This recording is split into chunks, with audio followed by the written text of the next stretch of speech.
বলিউড অভিনেত্রী ও ব্যবসায়ী শিল্পা শেঠি ও তার স্বামী রাজ কুন্দ্রার বিরুদ্ধে প্রায় 60 কোটি টাকার প্রতারণা মামলায় তদন্ত চলছে।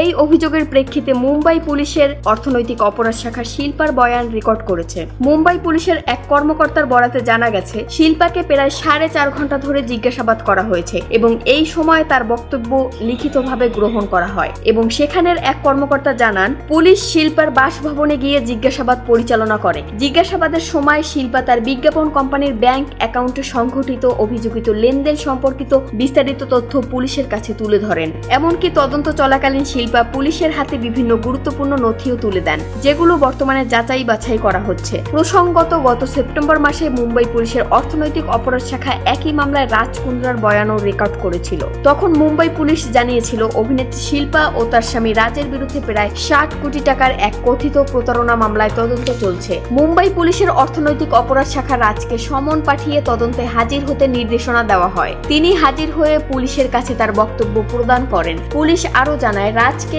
আগামী সপ্তাহে আবারও জিজ্ঞাসাবাদের জন্য ডাকা হবে।